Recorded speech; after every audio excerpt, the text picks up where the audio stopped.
Hey, again, really good to be with you. Really, really glad that you're here. And I want to just start by putting some numbers in front of you, okay? Just three numbers, and they're all going to feel a little bit just arbitrary here, but just three numbers to kind of let your wheels begin turning a little bit. Okay, so here's the reality. All of these numbers, I don't know what you think about when you see these numbers.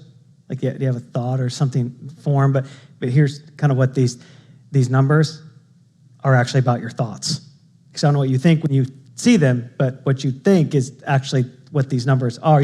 The average person has about, just a little under, about one thought per second. One thought per second. Okay, there was one, there was one, there was, okay, one thought per second. Okay, that's good. 2,500, that's the conservative side. Now we're really being conservative just to try and make it simple, but 2,500, it can actually clip up to a little over, about 3,600, but 2,500 thoughts per hour. Your brain's working. Like that's over, right? That's a lot of activity. Okay, this is conservative. Okay, 70,000 thoughts in a day. 70,000 thoughts in a day. You're running through your mind 70,000? I mean, again, that's conservative. Most people tip up closer to like 85, 86,000. That's a lot of traffic in your cranium, yeah? That is some movement. Okay, all of those thoughts just constantly, which means what I understand in this environment, because I can't say a thought per second, is that a very minuscule part of your brain is actually listening to me. Okay, because for whatever, like I get, maybe a thought out every 10 seconds, and you have had 10 thoughts inside of that 10 seconds. You with me? You with me? And no, because you're thinking about something. Yes, of course, hopefully you are, but right? I mean, that's a lot of thoughts. Now, here's what's true about your thoughts. They are obviously plentiful. They're obviously plentiful. But your thoughts are also remarkably powerful. Remarkably powerful. In fact, some would say that really the direction of your life is determined by the direction of your thoughts.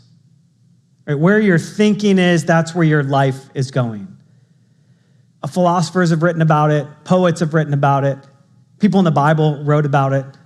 That the power of your thoughts is really determining the direction of your life. In fact, some people who actually paraphrase in a portion of the Bible, some people have actually said that what you think about all day long is what you will become. Right? So what do you think about all day long? Food?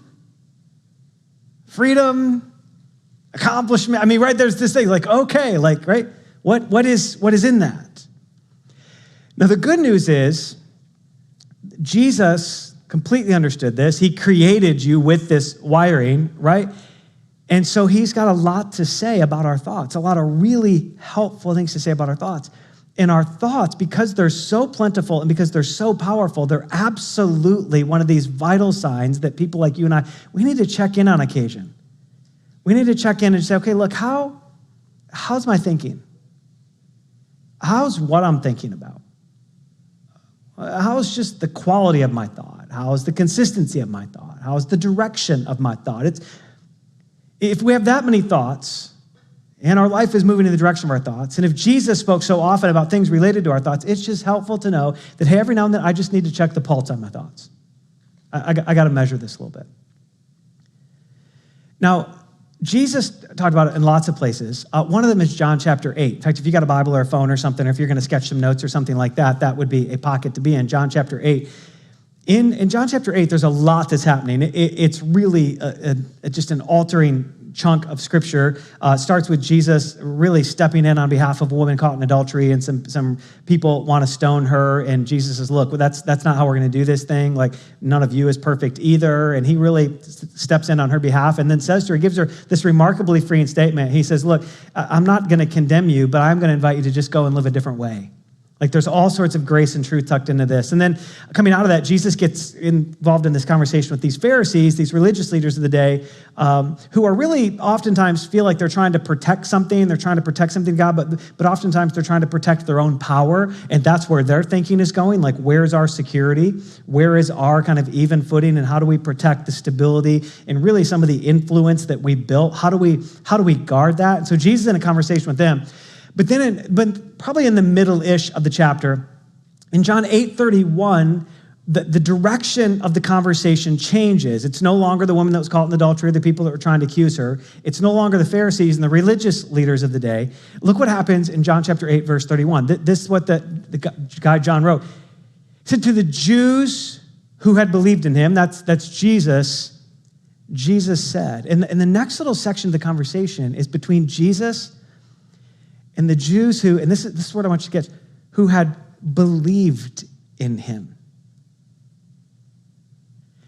So everything that we're going to encounter in the next few minutes that's inside this little context of the scripture, Jesus is talking to, you got to hear it, Jesus is talking to people who are like many of us who believe in Jesus, who are following Jesus. They didn't understand everything about Jesus, and neither do you and I. They didn't live a perfect life, and neither do you and I, but they were following him. They were believing in what Jesus was doing and what he was saying and what he seemed to be offering, the way they understood at the time.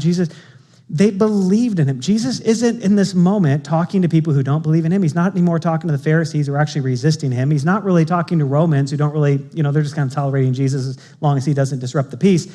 He's talking to people. Jesus is having a church conversation. He's having a church conversation. And you're like, John, what's the big deal? I mean, right? It's just, you got to hear this because what he's going to talk about next, a lot of times we think isn't for us, and yet it was originally to us. So Jesus is in this conversation with people, and he gets talking to them about things like freedom and like, look, you actually sometimes have thought you were free when you weren't, and they're claiming they've never been slaves when really their whole history has been slavery after slavery after slavery. And Jesus in this conversation, they get a little defensive because they're like, wait a second, and so they say something actually really derogatory to Jesus. And Jesus responds with this verse in John 8:44. This is what Jesus says, kind of in response to them. He says, you actually belong to your father, who's the devil, and you want to carry out your father's desires. He was a murderer from the beginning, and he was never really holding to the truth, for there's no truth in him. And when he lies, he speaks his native language, for he's a liar, and he's the father of lies. This is where lies actually originate. Now, this is one loaded statement, right? But again, I want you to remember the context. It's two people who are believing in Jesus. And many of us here today or joining online, we'd say we're believing in Jesus. And many of us would also say, I'm not really sure I believe in Jesus yet. And I'm kind of in this environment exploring, or I'm here because this keeps somebody happy in my house. And so I come or whatever else. And that's great because you'll get to see like an inside look today at how passionate Jesus is about the whole of our life and how passionate Jesus is about giving us really clear and accessible vital signs that we can check in on occasion. So inside this little verse, inside this conversation, Jesus is doing a couple of things to try and help us with our thoughts. The first one, which we just got to understand from the beginning, we got to get okay with. The first one is Jesus, right off the bat, just real clearly, he's acknowledging that Satan is real. He's acknowledging Satan is real. You see, like, they talked about the devil and the father of lies and all that, right? Satan is real. And it's so important that Jesus said it because we often have, one of a couple responses about Satan. One is, candidly, we don't really act like he's real. We've almost at times made Satan almost kind of cute, right? Like he's like the red guy in a cartoon. He's got a little pitchfork.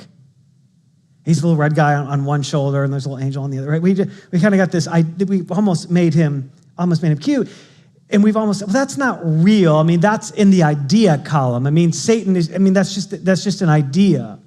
And honestly, the more developed parts of the world come, the more often this is the camp we take. We think, we can't quite prove it. It's not scientific. It doesn't feel logical. And so we discount it. When the largest portion of the world is actually very much in agreement with this statement by Jesus. Now, the other extreme is we often say, okay, look, yes, Satan is real, and I'm going to become consumed with him. Actually, I go looking for him everywhere, and maybe I'm not sure exactly what to do with it, and so I'm going to be so cautious. I think Satan's involved in everything, right? Well, there's a couple things. Number one, Satan's not everywhere. Satan is not omnipresent like God. Satan's not God. Satan didn't show up in your car this morning when you had a fight on the way here. That was probably more apt just you and me, right? Right? Now, but much like God is real and God has angels, a part of the kingdom of heaven, there are angels of darkness, right? There are demons. But the risk is we start looking for them everywhere. We start assuming everything is a demon. We actually end up shirking some of our own responsibility and opportunity there. And somewhere in the middle, there's this healthy reality, and there's an awareness. A guy named C.S. Lewis said it this way. I love this. This is just a great statement by him. He said, there are two equal and opposite errors in which our race can fall, just humanity, about the devils or demons, right? One is to disbelieve in their existence. The other is to believe and to feel an excessive and unhealthy interest in them. You hear the extremes? The devil and all that's not real. It's so real, my life is consumed with it. I'm everywhere, right? And man, if we get caught in either one of those, we actually start losing track of Jesus. Over here, we lose track of the need for the power of Jesus in our life. And over here, we lose track of Jesus actually. Like we become so consumed with Jesus' enemy, we lose track of Jesus. And so C.S. Lewis is like, let me just help you. And she's like, look, Satan is real. You belong to your father, the devil, right? Here's the other thing Jesus says in this verse is Satan has a goal. Satan has a goal. Satan does have an agenda. Again, he's not just this cute, like cuddly, we don't just dress up, like he's not just a Halloween, right? But he is real. We don't need to become overly obsessed with him, but we do need to understand he does have a goal. He does have a goal. Look back at part of this, John 8:44. Look back at part of what he said here, how Jesus described him. Jesus said, Satan, he was a murderer from the beginning. He's a murderer. Satan's goal is to murder. It is literally to take life away. Jesus said it another way a little bit later, different group of people in John chapter 10. He said the thief, that's Satan, another title he gives Satan. Thief comes only to steal, to kill, and destroy. And then a guy named Peter, one of the early followers of Jesus, he said it this way a little bit later, a couple of decades after Jesus' life on earth. He said, be alert and of sober mind. Your enemy, there's the devil again. He prowls around like this roaring lion looking for whoever he could devour and destroy. Here's the thing. Satan is just simply trying to bring destruction. His goal is to destroy. His goal is to murder. So wherever there is anything God designed, Satan's goal is to destroy it. Wherever there is love, he's trying to sow and cultivate hatred. And where he can't get to full hatred, he will often settle for indifference as a way to destroy, dilute love. Wherever there is beauty, Satan's trying to deface it. The beauty in the world around us, the beauty in creativity, the beauty in another person. Wherever that is present, Satan's goal is to try and how can I devalue that? How can I deface the beauty off that person, off that opportunity, off that expression? How can I do that? Wherever there is unity and togetherness, Satan is trying to sow and cultivate division and divisiveness. He might have some momentum there right now, friends. Trying to destroy anything that is God designed and God good. Wherever there is loving relationship and connectedness, he is trying to sow and cultivate separation, isolation, division, accusation. Why? Because he has a goal, and it is to destroy everything that is good. Everything God designed as good. Satan's aim is to destroy that. But he doesn't just have a goal. He's got a plan. He's got a plan. Satan's got a plan. Like, you just got to know. Satan has a very clear strategy to destroy your life.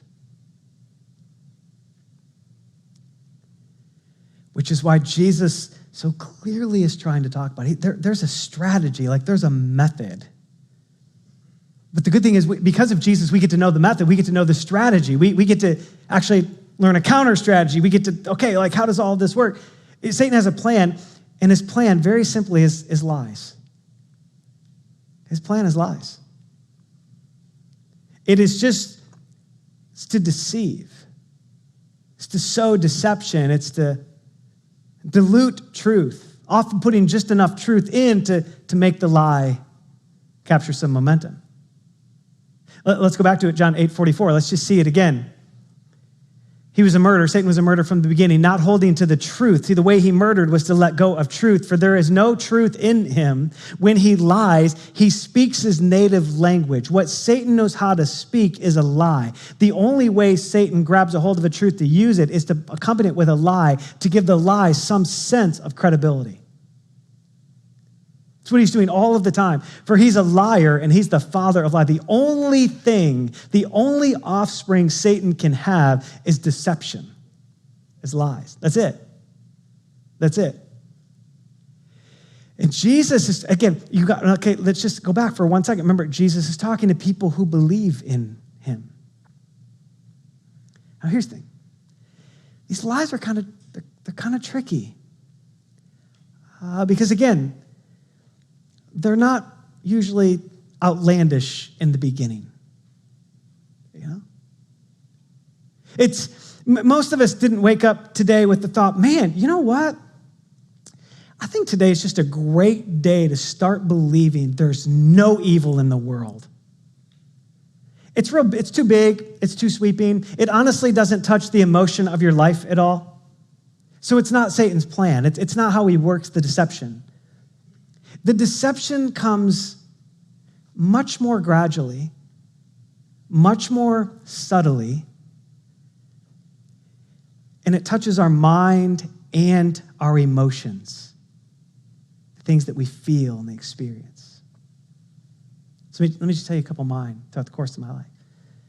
Because we're all remarkably susceptible to this. So I grew up in an environment where it was really hard, almost foreign, to celebrate the really good. Because if something was really good, there could have been better. And because there could have been better, it was hard to celebrate really good. If you do something and you feel like, man, this is great, you should be proud of this. It's like, yeah, but. Which over the course of time, way before I knew it and way before I realized it, in fact, I lived with the lie for years that I will just never be good enough and nothing I do will ever be good enough. I was well into adulthood years before I ever realized that was part of the lie. Because it was so gradual. And look, I grew up in an environment where people actually loved me. Right? We can't just look back and then all of a sudden blame everybody else and discount everybody else and drive people out of our life, right? It's well-intentioned people, right? But it's so subtle. And before you know it, you can have lived years with that. Lived in an environment where, for whatever reason, again, well-intentioned, we enjoyed lots of things separately. Like our house kind of functioned with separately, evenings separate and events separate. And I didn't think, I actually kind of enjoyed it in the moment. And over the course of time, just had to come to realize, like, wait a second. Why do I live actually thinking I can't be enjoyed? I'm not enjoyable. Why is that? Well, it's because just over the course of time, in a very crafty, subtle way, the enemy uses circumstances to communicate that lie. It's unintended for the people around me, but it's captured and shaped by an enemy who is the father of lies. I've talked to you lots before about I had a dad in and out of my life, and when he was in, it was fine, and when he was out, that was kind of fine too. But in the pockets where he was in and out and wasn't reliable and wouldn't stay true to what he had said and wouldn't show up when he said he was going to show up, just throughout the course of time, throughout enough of those experiences, it just became the natural default to live this thing of, he doesn't approve of me. I'm not wanted. I'm not approved of. I'm not valued. Now, if you would have asked him, he would have said the complete opposite of that.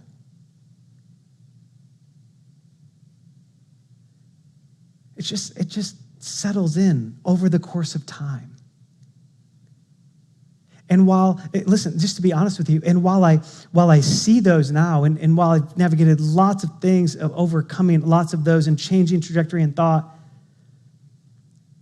sometimes there's still just layers of those things that pop up. There's like these little seeds left, and they just still pop up in my life.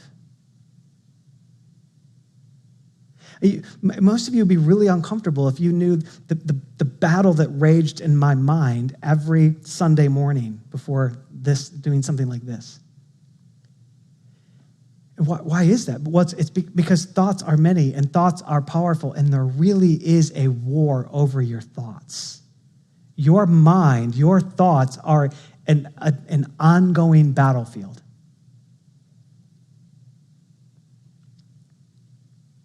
And here's the thing. Can I just remind you again that Jesus said this to people who believed in him? It's kind of a church conversation. Jesus didn't say it to people who didn't believe in him and said, hey, if you believe in me, you will never. He said it to people who believe in him to try and say, you've got to be aware. You've got to be aware. And with no judgment on each other and with no condemnation of each other, in fact, hopefully with lots of permission, it's okay if all of us just said, you know what? Unknowingly, there are probably some lies I live believing. And what's fascinating about these lies that I shared with you, and I mean, that's 3 or 4 of hundreds, probably maybe thousands, right, in my life that I've had to navigate. Even though they're a lie, it's easy for me to see how I lived my life as if those were actually truths. They shaped my life. They shaped my experiences. I love the way Craig Groeschel says it. He says it this way. It's just, I think it's really helpful. A lie believed as a truth will affect your life as if it were actually true. When there's a lie and you believe it like it's true, it will affect your life like it's true. So when there's a lie, I will never be good enough, or I will never do anything good enough. Even though that's a lie, when I believe it like a truth, it impacts every single area of my life. It impacts how I celebrate. It impacts how I celebrate other people. It impacts the space I give other people to celebrate. It impacts the way we celebrate. It impacts all of that, right? Because a lie believed as a truth will affect your life as if it were true. And the question becomes like, okay, like, are there any lies? Like, what are the lies that I'm believing? Now, I want to help you with that. But just before I do, I want to give you some hope. Jesus, one of the things I love about Jesus is he doesn't point things out and then say, go figure it out. He points things out and says, hey, right here, I got an answer for you. I got a way for you. Let's go back to the beginning where we started, John 8:31, and we'll just see what Jesus says right after. He said, to the Jews who believed in him, here it is. It's people like you, right? Jesus said, if you hold to my teaching, then you're really my disciples. If you live this thing out with me, your life is going to become like mine. Then you're starting to be like me. And you won't just know about me. You'll start to become like me, even becoming like me in how you navigate lies and truth. And he says, then that's when you'll know the living truth. And this is so big. And then the truth will actually set you free. It's like, so how do I get free of a lie? You got to know the truth. It's the truth that will set you free. It's really interesting that Jesus uses the word free because lies really they are like prisons, right? They hold us captive because we often don't know we're in it. And when we start to see it, we often don't know what to do with it. But they are limiting life significantly. Y'all remember hearing about Houdini? Dude, you got anything, right? Anything. Houdini had this habit that when he would go visit a new town, he would ask the local jailer to put him in the jail, and they'd put him in cuffs and balls and chains or anything else, and then lock the cell, and Houdini would figure his way out, right? He did that one time in Scotland, and they put him in the jail cell, right? They put him in, they cuffed him up, and hey, this is this kind of thing, right? And Houdini did what Houdini would always do. He would quickly kind of get out of the cuffs here like that. That's what he did, right? He'd leave all that behind. And then he would go over and he would start to pick the lock of the actual cell. And this one time when he did this in this little community in Scotland, he found himself an hour later, still in the cell, starting to panic and sweat and become frustrated. He could not figure this one out. And probably part just out of the exhaustion and out of frustration, he actually just leans against the cell door. And as he leans against the cell door, it just gradually starts to open. Because in the excitement and in the flurry of the moment, the jailer had gotten him in there and then forgotten to actually lock the cell. Done everything else. Houdini, was locked in a cell he didn't have to be because he believed it. He believed a lie like it was a truth and it was impacting his life. More times than we know, we're living in cells that we don't really have to. We're living inside of lies. Lies about who we are, about how God views us, lies about our marriage or significant relationship and what it could be and what God could rescue and what our part is. We live these lies, believing they're the ultimate truth. When all the while, there's this statement by Jesus that says the truth will set you free. The truth will set you free. The truth will set you free. Jesus is truth. And then he sent a spirit who said, the spirit of truth that I'm sending to you. The spirit of truth, who is truth. The truth will set you free. Here's 70,000 thoughts a day, conservatively. That's a lot of thoughts. It's not a wonder our craniums hurt a lot. That's a lot of thoughts. And when you multiply that over the course of a lifetime, 12 years, 15 years, maybe you're 18 years old, 19 years old, you just start piling these thoughts up. And when there is a deceiver who has a plan and has unleashed the resources of hell to put their energy in the direction of making people like you and me believe things that aren't really true, you can understand how we get here. But then there's Jesus. Yeah, there's some lies, and there's a father of lies, and his primary goal is to destroy your life. And for most of us, he's trying to destroy it without us even knowing he destroyed it. Can I just say that for you again? For most of us, Satan is trying to destroy your life without you actually knowing he's trying to destroy it. It's not external catastrophe. It's internal numbness, neutrality, apathy, complacency, pursuit of things just of this world. And Jesus steps into all that and says, yeah, but the truth can set you free. So we got to know how to just check it. So how do we actually check our vital signs? How do we actually check the vital sign of our thoughts? I want to share with you a resource. And you're going to be able to find this on our website, and you can QR code off of what we're going to show you, or you can go to the website. But I want to invite you, maybe even this afternoon, before today's done, just to start this. And maybe do this for a 24-hour window, 48-hour window. You really just do a thought audit.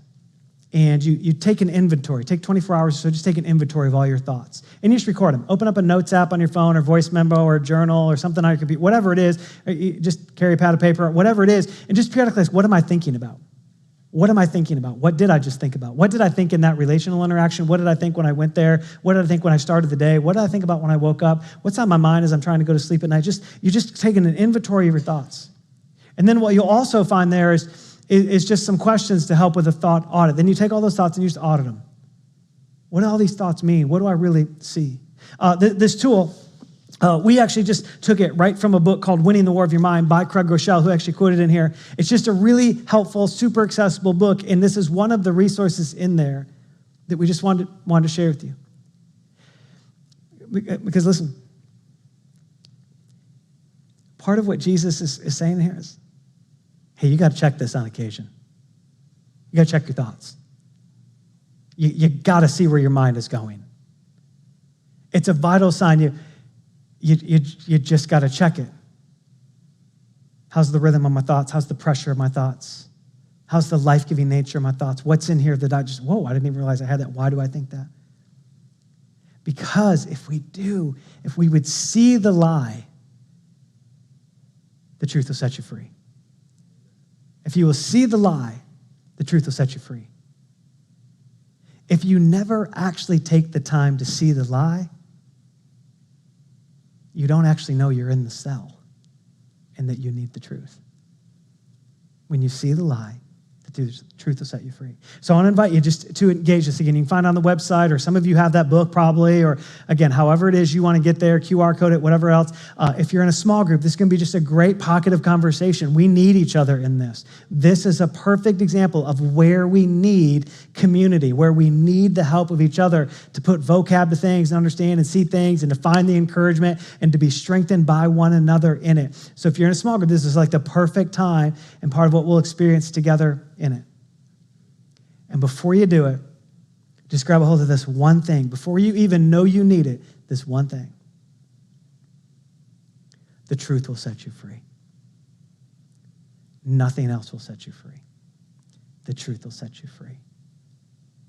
The truth will set you free. If you're here in the room with me, I want to invite you to stand. Why don't you stand? I'll speak some words of life over you just around this reality. Here's the thing. Part of what the enemy would want to attack and what he has attacked and what he has convinced us all is to believe lies about our identity, which we talked about last week. So here's just an example. We talked about this last week, that if you're a follower of Jesus, you belong to him and the evil one cannot touch you, which means that when we settle in our identity, the one thing the enemy can't touch is your identity. He cannot destroy your identity, but he can convince you to believe it's wrong. He can convince you to believe that what Jesus says about you isn't true. Okay? So we just grab a hold of these and we say, okay, look, the truth is what would set me free. Truth is what would set me free. Let me just speak a blessing over you, some words of life over you around this. Church, may you go today with your heart really just kind of buoyed and strengthened, propped up, maybe even inspired by the reality that Jesus is obviously for us. And his truth will set us free. His truth will set you free. His truth will set you free.